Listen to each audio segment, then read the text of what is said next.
L'une des plus grandes civilisations de notre temps a laissé énormément d'empreintes. Bonjour à tous, c'est Malicus. On a vu auparavant les empreintes grecques en Méditerranée et aujourd'hui on s'intéresse aux empreintes romaines en Méditerranée.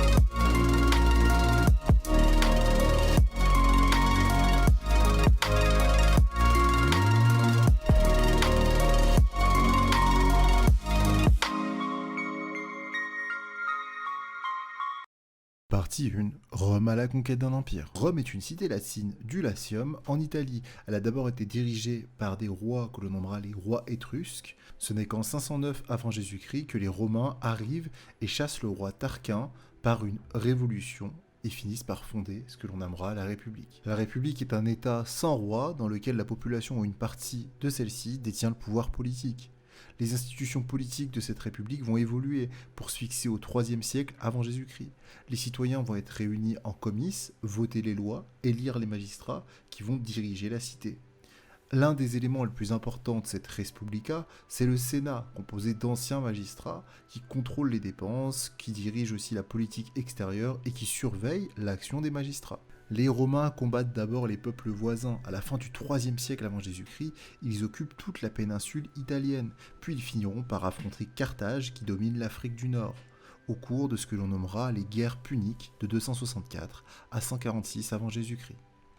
Après leur victoire à Carthage, les Romains font la conquête progressive de tout le bassin méditerranéen. De 58 à 52 avant Jésus-Christ, vous avez bien sûr la guerre des Gaules avec Jules César qui s'empare de toute la Gaule après avoir battu Vercingétorix à Alésia en 52 avant Jésus-Christ.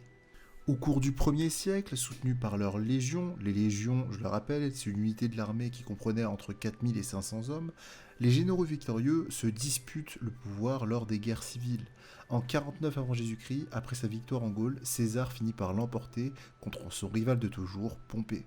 Il prendra le pouvoir à Rome, mais le 15 mars 44, il est assassiné par les républicains qui craignent le retour de la monarchie. Après la mort de César, son fils Octave, et j'en ai déjà parlé sur une vidéo qui lui est consacrée, chassera ce que l'on appelle les césaricides. Il fondera un second triumvirat où il divisera le pouvoir entre lui, Marc-Antoine et Lépide. Finalement, Lépide sera très vite écarté et Marc-Antoine finira par se réfugier en Égypte auprès de la belle et douce Cléopâtre VII. À la suite d'une guerre, et notamment de la bataille d'Actium entre Marc-Antoine et Octave, Octave finira par être sacré en 27 avant Jésus-Christ, Auguste, et il fondera un nouveau régime, le Principat ou encore l'Empire. Il recevra du Sénat le titre d'Auguste qui lui donnera un caractère sacré et se fait octroyer par celui-ci des magistratures et des titres qui lui donnent du pouvoir politique, militaire et religieux. À sa mort, il finira par être divinisé et son fils adoptif Tibère lui succédera. Les successeurs d'Auguste s'appuieront sur une administration impériale de plus en plus étoffée. Par ailleurs, ils instaurent eux-mêmes un culte impérial à Auguste à Rome et ainsi que dans certaines provinces. La différence entre la République que vous avez jusqu'à César et le Principat, c'est que le Principat est une forme de gouvernement où, même si vous avez les mêmes institutions républicaines, le Sénat, les consuls, etc., tout le pouvoir est à l'empereur. Il est le princeps senatus, c'est-à-dire le premier sénateur, c'est pour ça que l'on appelle ce régime le Principat. Partie 2. La Méditerranée romaine. Jusqu'au IIe siècle, les empereurs agrandissent l'empire, mais ensuite ils cherchent surtout à protéger celui-ci des barbares. Les barbares, ce sont le nom donné aux peuples étrangers à les civilisations gréco-romaines, ceux qui clairement ne parlent pas la même langue qu'eux, ceux qui ne parlent pas latin.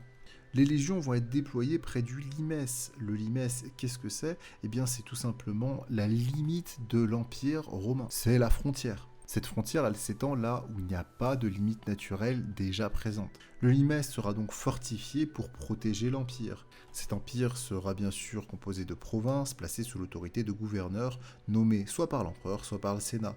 Les provinciaux vont payer de lourds tributs à Rome, mais Rome, en échange, assure la paix et la sécurité, et il laisse aussi aux cités une large autonomie de gestion. Le commerce va donc se développer dans l'Empire. Les marchandises vont être transportées par des voies fluviales ou maritimes. Mais les empereurs font aussi construire des voies romaines qui vont faciliter les déplacements des légions et des marchands. Les échanges mettent en contact les différentes provinces, mais aussi la Méditerranée avec l'Asie centrale ou encore l'Afrique subsaharienne. Les Romains et les pérégrins, ce sont des hommes libres d'une province romaine qui ne sont pas citoyens romains, créent de grands domaines agricoles que l'on appelle les villae, et la grande partie de la production des villae sera ensuite vendue. Dans les territoires conquis, Rome fondera de nouvelles villes. On y construit des lieux et des monuments romains, forums, amphithéâtres, cirques, et toutes ces villes vont être administrées par des magistrats élus et un sénat composé d'anciens magistrats comme à Rome. Les populations de ces villes vont se romaniser. Elles vont donc utiliser la langue latine tout en conservant leur langue locale. Elles vont adopter les loisirs et les modes de vie des Romains. Mais la romanisation, elle est plus faible dans les campagnes et dans les régions peu urbanisées. En Orient, là où les villes sont anciennes, la culture et la langue grecque se maintiennent et le grec est la langue administrative officielle à côté du latin. Avec l'assimilation de provinciaux, la citoyenneté romaine se répand. Les empereurs l'accordent aux pérégrins, font prospérer l'empire grâce aux villae. Après la conquête romaine, les provinciaux vont adopter les dieux gréco-romains, qu'ils vont souvent mêler aux dieux locaux. C'est ce qu'on appellera un syncrétisme religieux. C'est tout simplement la fusion de religions différentes en une nouvelle qui en fait la synthèse. Cela permet l'émergence de dieux entre guillemets mixtes, mais aussi, il y a certains cultes orientaux, par exemple le culte de Cybèle ou encore d'Isis, qui vont avoir un grand succès et qui vont se diffuser dans tout l'Empire par l'intermédiaire des marchands, mais aussi des soldats. Dans le même temps, point de vue religieux, vous avez le judaïsme et le christianisme qui vont avoir un statut à part, en raison de leur monothéisme. Le christianisme va s'étendre, mais les chrétiens sont persécutés par les empereurs, car ils rejettent le culte impérial. Pour ceux que ça intéresse, notamment sur le syncrétisme entre dieu grec, dieu romain, dieu égyptien, j'ai fait des séries de vidéos dessus, n'hésitez pas à aller check, c'est dans tout ce qui concerne limite, dans la playlist L'Histoire selon Malicus, c'est tout en bleu. Partie 3, christianisation et invasion. Au IIIe siècle, Constantin ouvre une ère de changement. Les barbares menacent les frontières et les Germains pénètrent dans l'Empire. Des soldats nomment et déposent des empereurs à leur gré. En 330, l'empereur Constantin réunifie momentanément l'Empire et inaugure une deuxième capitale, Constantinople, afin de pouvoir mieux protéger les frontières orientales. Pour affirmer son pouvoir, Constantin créera même une nouvelle monnaie, le solidus, une monnaie en or qui sera utilisée dans tout l'Empire. De plus, Constantin, en 313, mettra en place l'édit de Milan, où il accordera la liberté religieuse à l'ensemble de l'Empire. Cela met fin à la persécution des chrétiens. Le second concile que fixe Constantin, c'est le concile de Nicée de 325. Enfin, ce premier concile fixera le dogme de la religion catholique, qui est très très important pour les chrétiens. Ce concile, je m'attarde un peu dessus, il rassemblera près de 300 évêques venus de tout l'Empire, il sera présidé par l'empereur, il fixera donc le credo, le nouveau dogme, et rejettera la doctrine chrétienne d'Arien, ce que l'on nommera par la suite l'arianisme. Après le règne de Constantin, le christianisme connaît donc un développement rapide. En 380, l'empereur Théodose en fait la religion officielle de l'Empire. Puis il finit par interdire tous les cultes païens, notamment les sacrifices. Le christianisme devient donc la seule religion autorisée dans l'Empire. En 395, pour faciliter la défense des frontières, Théodose décide de partager l'Empire entre ses deux fils. Ainsi naissent l'Empire romain d'Orient d'un côté et l'Empire romain d'Occident de l'autre. Mais en 406, les Germains, poussés par les Huns, franchissent le Rhin et s'installent dans l'Empire d'Occident, où ils vont former des royaumes. Ce sont les grandes invasions. En 476, soit 70 ans plus tard, le dernier empereur d'Occident, Romulus Augustule, est renversé par un chef germanique qui se nomme Odoacre. Seul l'Empire romain d'Orient subsiste avec Constantinople pour capitale. Cet empire romain d'Orient subsistera jusqu'en 1453, à la chute de Constantinople et la naissance de l'Empire ottoman. Et voilà, c'est tout pour moi. Alors, cette vidéo en 2 parties était vraiment cool à faire. J'ai beaucoup apprécié.